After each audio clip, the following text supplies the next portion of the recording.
Hello everyone, welcome to my channel, Hegfreeze here. Today I am bringing you 3 awesome entitled parent stories. Keywords include the feds, purse theft and burger. Just sit back, relax and enjoy the stories. My aunt takes over my entire house just to make our lives living hell for her convenience while she hides from the feds.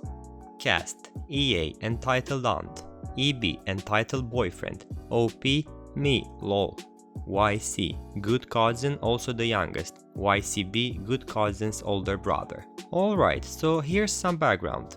My dad is notorious for being way too nice to his family when they need it, and it usually goes with little praise and thank yous afterwards. That really doesn't bother my dad, because he'll do anything for his family. I respect that. The person that he has probably helped the most, and the person who has screwed him the most, would be his older sister, EA. Now, since I was a little boy, we have always been there for EA, and she always turns it against us for no reason. EA has 4 kids, and we have had all of them living under our care at some point. Her 2 oldest lived with us first because she didn't care to deal with them. EA would tell my dad, "They're just so hard to deal with, they're such bad kids, you should take them." We managed to turn those troubled teenagers with little education into young men on their paths to graduate high school and to make something of themselves. She took them away from us for some reason and then told us that it was our fault that her sons were now addicted to drugs and alcohol. They both never graduated because of her. Now, as a child I never saw this, because she was always the cool rich aunt to me. She would always tell my mom to let OP come stay with us in our ritzy house for a week.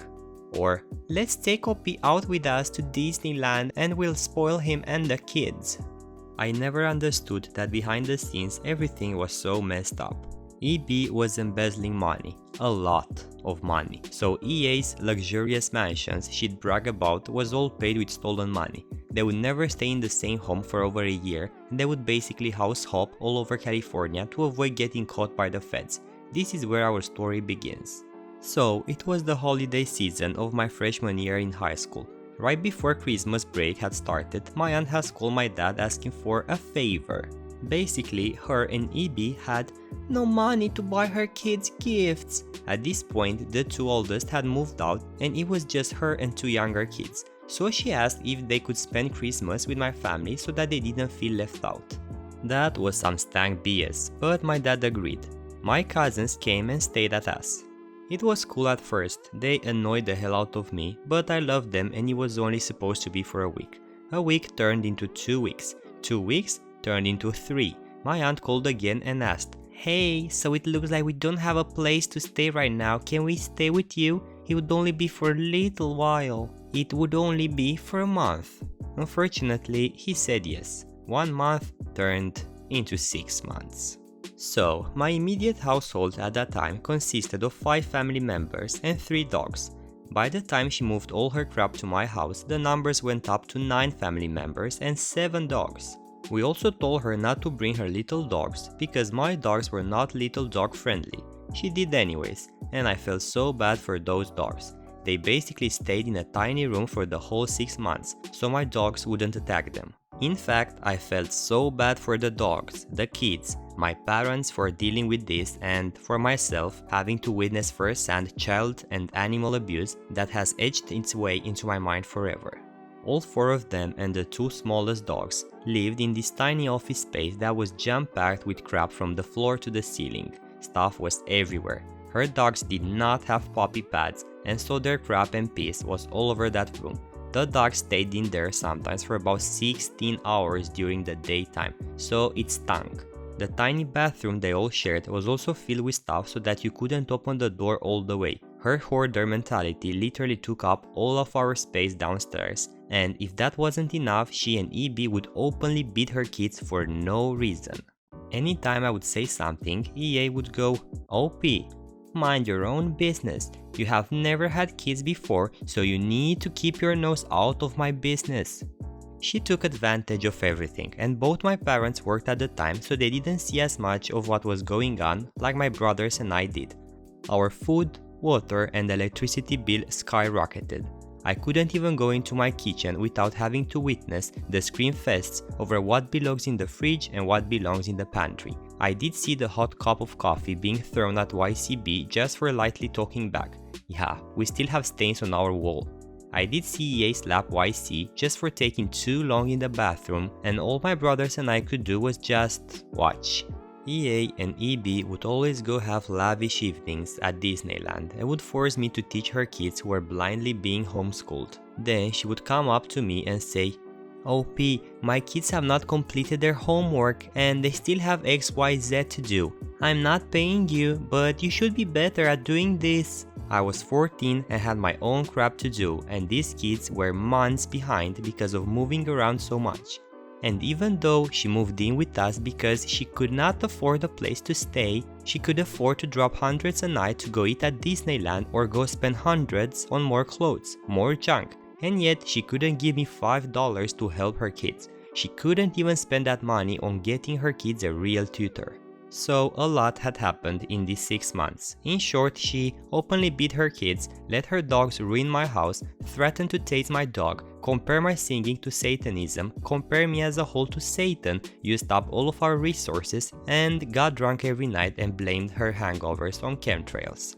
All while, she still blames our family for her first 2 kids being drug addicts and how her last 2 kids are on the same path living here. I know, she should have just moved if she hated us so badly, but it wasn't until the cops were called on her that she left. The last night she stayed with us, EB had manhandled YCB over something he didn't even do. He slapped him so hard that I thought a dish had broken, and it was then that my brothers and I had enough. I called EA, who was out somewhere, and told her that EB is beating YCB for no reason and that I don't feel comfortable with this continuing. When she got home, YCB went to go apologize for his behavior, but that he did not deserve the beating. That kid was and still is a brat, but I have never seen him so sincerely confront his mom about EB. I truly thought she would listen, but EA took EB's side and gave him her own personal beating and screamed at him for his unacceptable behavior. Then she came in screaming at me for once again getting involved. My older brother got involved and she started pushing him, which escalated things, and the whole night was just a scream fest. I sent my little brother and 2 younger cousins to my neighbor's house so they could hide while the rampage ensued. I was concerned that they could potentially get hurt. My dad had to leave work early, cops were called on us because the screaming was so loud, and at the end of the night my aunt had packed her car, took YC and YCB and 3 out of her 4 dogs and left. I don't know where. We did manage to get her to lose custody of her kids, but she didn't really care about that as much. The story doesn't end though. For a couple of years after this event, the feds and the FBI kept coming to our house looking for EB and EA due to embezzling. EB was eventually caught and had a bail of $1.5 billion. EA claimed, "I had no idea what he was doing, he never let me get involved, yada yada." So she got off scot-free. I'm not sure if EB was ever convicted for this, but I would like to believe that he was also charged for molesting YC and her second oldest brother.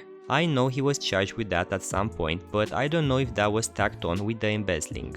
6 years later, we are now housing her youngest child, and EA refuses to pay for her health insurance and schooling because she doesn't have the money. But she will talk us down for not having nice things and will use her sugar daddies to buy YC clothes and electronics. She lives in Montana, by the way, and only talks to us when she needs her brother's help. Fortunately, YC is the only child out of 4 that will be graduating high school thanks to my family, but if you ask me, my dad lets my aunt get away with too much. I know this was a long story, but my aunt believed that she was entitled to my home and way of living because she knew my dad was too nice to say anything. Let me guys know if you have any relatives that are like this aunt. I actually have one, my mother's twin sister. She really is the worst. Entitled Mother has a mental breakdown because I got the last burger. Context: I'm at one of the best restaurants in a city in the UK and I ordered a burger. Details: the burger's meat was from France and was fresh, it had onion rings wrapped around the bun and the bun was a fresh brioche. I also ordered the last one as the restaurant had run out of some of the ingredients for another one. Cast: EM, Entitled Mother. NK, Nice Kid. ME, Mechanical Elephant. W, Waiter. EM and NK enter the restaurant and they sit down and order. NK, can I have burger X please? EM, and can I have burger Y please? W, yes. W comes back. W, I'm sorry but we don't have enough ingredients to make another burger X. Would you like something else? Gives NK a menu. NK, sure. Looks in the menu for about a minute. Can I have? EM, why can't you just make another one? W, I'm sorry ma'am, it's because we don't have enough ingredients. EM, so why can't you make one? W, ma'am, I've already said it's because my burger comes. EM, wait, how does he have burger X? W, because he ordered the last one. EM, no, you are lying, and you are just hiding the burgers from me. NK, Mom, stop, it's okay, I can just have a... EM, no, sweetie, we're getting you that burger. W, I'm sorry, but I can't give you his burger. EM, why not? W, because it's his burger, he ordered it before you. EM, just give us his burger, it's not that hard. NK, Mom, I can just order something else, stop. EM, your service is terrible, we are leaving. They left and the story is over. Moral of the story, order something else when you're in the range of an EP. Entitled mother breaks my phone after entitled kid tries and fails to unlock it. I steal her purse. The cast, like any other entitled mother story, I will not insult your intelligence by repeating the acronyms. One winter, I was taking the train home after a day of doing nothing at the university, mostly just gaming with my friends. I owned a pretty neat Allview X2 Soul Style Plus for some time. Thing held on for a long while. It was pattern locked as I am bad with words and numbers, but good with shapes. I was on my phone browsing Pinterest next to EM and EK, bad move 1, when EK comes and asks, more like demands, to let him play on my phone. Feeling like a smartass, I locked the phone and gave it to EK, bad move 2. After about 2 minutes, EK tells EM he can't unlock the phone. Being like any other EM, she demanded to unlock her child's phone. I say no, ask for my phone back, and she proceeds to smash it to the ground, being all smug about it. Now, it was an old phone, I wanted to replace it either way, and backed up everything on an SD card and left it at home. Mostly, I used it for internet.